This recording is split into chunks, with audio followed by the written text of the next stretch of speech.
Teman-teman kita pada luar biasa. Kalau kita bincang sebagai modal dasar calon guru dan dosen abad 21, khususnya guru sekolah dasar, tentu kita harus melihat aspek-aspek apa yang harus kita perhatikan ketika kita ingin menjadi sosok guru dan dosen abad 21, khususnya untuk teman-teman yang saat ini mengajar di SD ataupun nanti akan menjadi guru SD, nanti akan menjadi dosen di PGSD, dan juga tentu teman-teman akan bisa bersinergi dalam pengembangan diri. Nah, saya selalu mengatakan begini, modal dasar kita, kawan, kalau hendak pintar ya belajar, kalau ingin kaya ya bekerja dan berwirausaha. Nah, dengan ikhtiar, doa, dan terus bersandar kepadanya untuk mewujudkannya. Ini menjadi komitmen yang tentu harus kita lihat. Karena apa? Adik-adikku semuanya, tidak semua mahasiswa PGSD itu ingin jadi guru SD. Tidak semua mahasiswa FKIP itu ingin jadi guru. Tidak semua mahasiswa FKIP itu ingin jadi dosen. Artinya apa? Komitmen kita sebagai sosok calon guru, sebagai sosok calon pendidik, dimanapun kita berada, kita bisa menjadi sosok pendidik. Tetapi bagaimana kita melihat semua itu? Karena upaya kita sebagai calon sarjana, sebagai calon guru SD, tentu harus bisa melihat. Nggak ada satupun orang tua yang menguliahkan anaknya tanpa ingin anaknya lulus bekerja. Entah menjadi pengajar, entah menjadi pendidik, entah menjadi wirausahawan, entah melanjutkan studi, atau menjadi orang sukses lainnya dalam profesi yang digeluti. Maka saya katakan, semua generasi muda sekolah dan kuliah, setelah lulus pasti ingin bekerja. Baik sebagai karyawan kantor, guru, dosen, marketing, konsultan, wartawan, bisnismen, dan semua profesi yang dapat mengantarkan mereka untuk menjadi orang yang sukses sesuai dengan mimpi dan imajinasinya saat di bangku perkuliahan. Ini tentu menjadi salah satu bagian nyata yang harus kita lihat. Sehingga apa? Sebagai calon guru SD, sebagai calon pendidik di SD, kita harus mampu melihat dan memiliki bekal nyata. Kalau saya katakan bahwa niat utama yang harus kita miliki adalah untuk beribadah. Sebagai calon guru SD yang profesional, yang kreatif, yang inovatif, yang produktif, tentu niat ibadah ini akan sangat berdampak besar pada kita semua.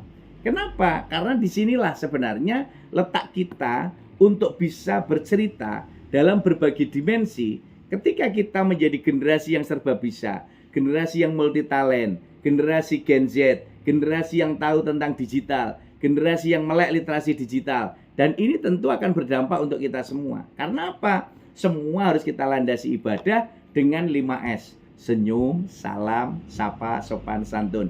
Dan kita awali rasa niat untuk beribadah tadi sebagai calon guru SD, tentu harus cinta dan bangga sebagai guru, cinta dan bangga sebagai dosen, dan cinta dan bangga sebagai mahasiswa PGSD. Artinya ketika kita melihat semua komponen itu kita niatkan sebagai ibadah, kita niatkan sebagai upaya untuk merealisasikan semua dimensi-dimensi dalam pembelajaran yang kita lakukan, tentu akan menjadi sebuah kebahagiaan.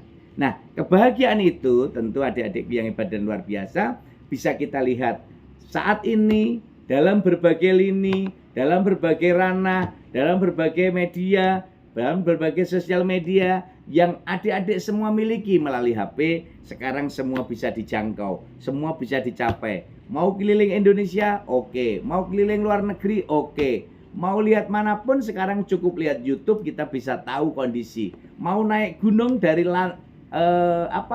kaki gunung sampai puncak gunung, kita bisa mengikuti lewat TikTok, YouTube seseorang. Artinya apa, teman-teman hebat dan luar biasa?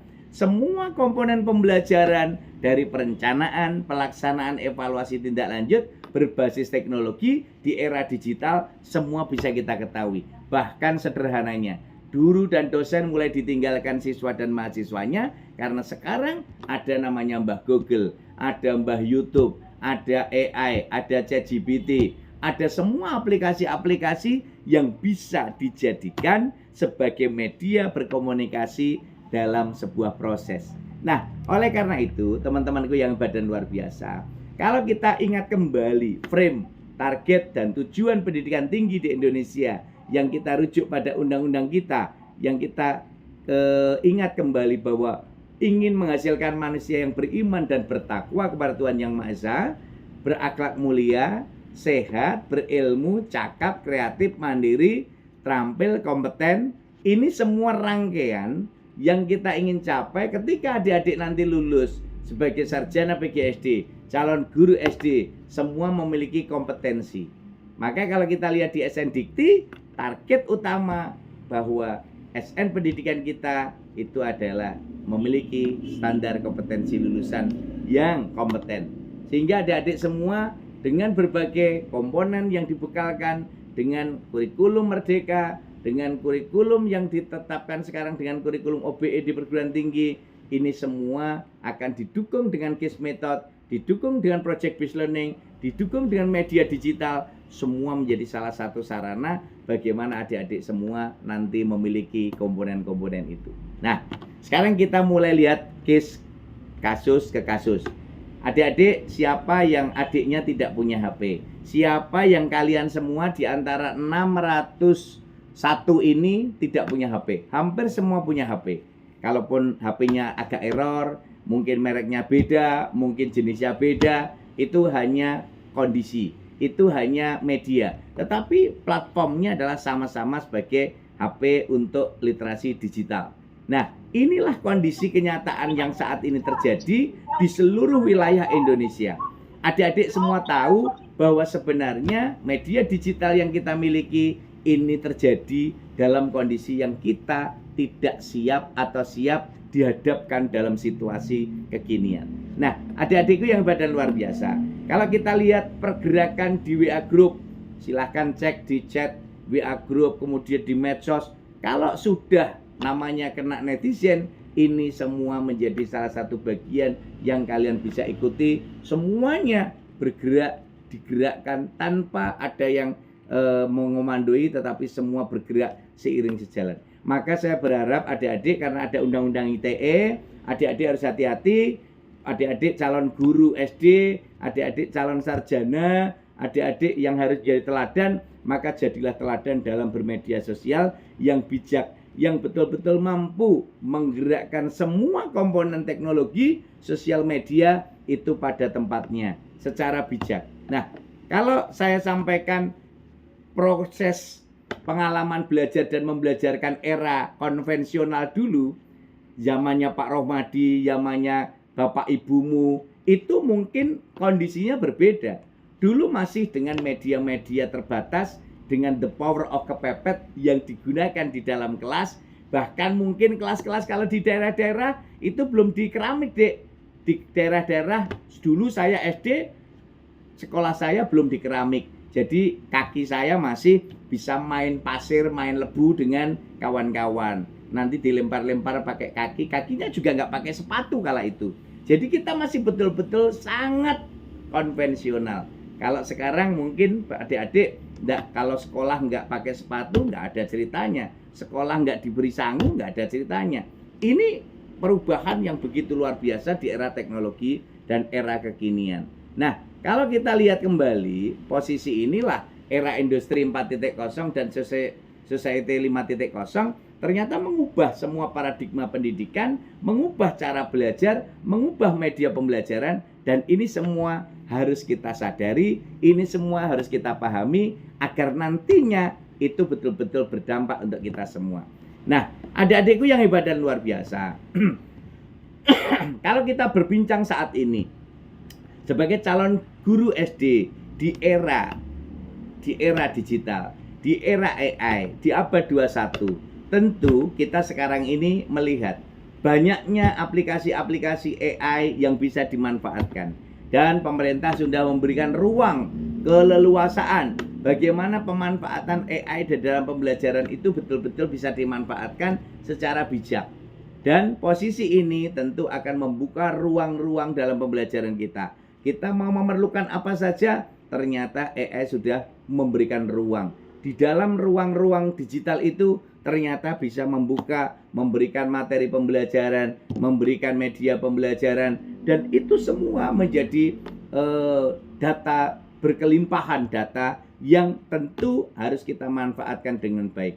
sebagai sosok guru dan dosen abad 21, sosok guru dosen PGSD ataupun guru SD nanti di abad 21. Tentu teman-teman semua harus bisa melihat pergerakan dan perkembangan zaman yang begitu cepat, harus kita ikuti, harus kita dalami secara detail dan bijak. Jadi kalau sekarang di era teknologi ini ada dampak positif dan dampak negatif bagi perkembangan teknologi mahasiswa kita, anak didik kita, kita bisa melihat bagaimana peran guru, peran orang tua untuk berkolaborasi di dalamnya.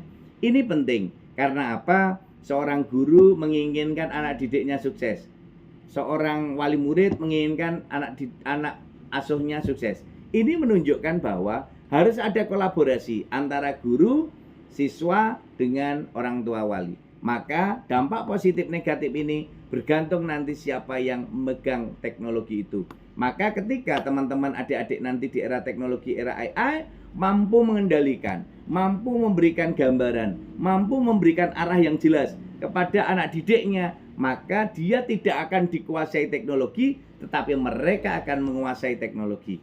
Artinya apa? Ketika mereka bisa menguasai teknologi, adik-adik bisa melihat berbagai fakta yang terjadi saat ini. Silakan bisa lihat di kampung YouTuber Bondowoso ataupun di kampung-kampung YouTuber lainnya, di media-media digital lainnya. Sekarang anak-anak putus sekolah, anak-anak yang tidak melanjutkan sekolah itu dilatih untuk jadi YouTuber.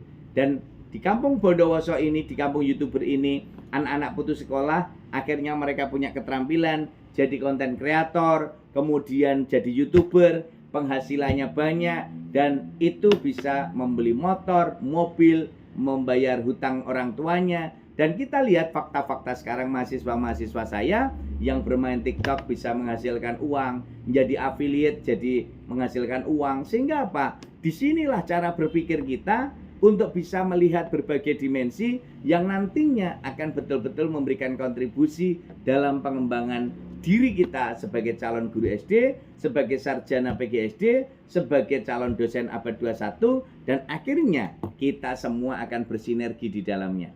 Nah, inilah perkembangan teknologi yang begitu luar biasa dari revolusi industri 1.0 sampai society 5.0, semua beriringan. Dan kita sebagai calon guru SD harus mampu melihat celah-celah itu. Di mana ada peluang, di situ ada tantangan. Di mana ada tantangan, di situ ada peluang. Maka kita harus mampu memberikan kontribusi nyata untuk bisa menjadi pelita di dalam kegelapan, bisa menjadi penerang di dalam kegalauan, dan akhirnya anak didik kita nantinya betul-betul akan menemukan jalan terang, jalan yang tepat agar mereka tidak terjerembab ataupun tersesat di belantara digital. Nah, adik-adikku yang hebat dan luar biasa, para mahasiswa PGSD, kemudian juga calon guru SD, calon dosen abad 21, para mahasiswa-mahasiswa yang keren, top markotop. Di era perkembangannya, era digital, sekarang pemerintah mencanangkan pembelajaran dengan metode deep learning. Ini tentu akan menjadi salah satu bagian upaya kita untuk bisa merealisasikan ide-ide gagasan yang sangat cemerlang di era digital ini. Dan disinilah letak upaya kita untuk betul-betul memberikan kontribusi nyata bagaimana peran kita sebagai guru dan dosen abad 21 bisa mengantarkan anak didik kita bersinergi di dalamnya.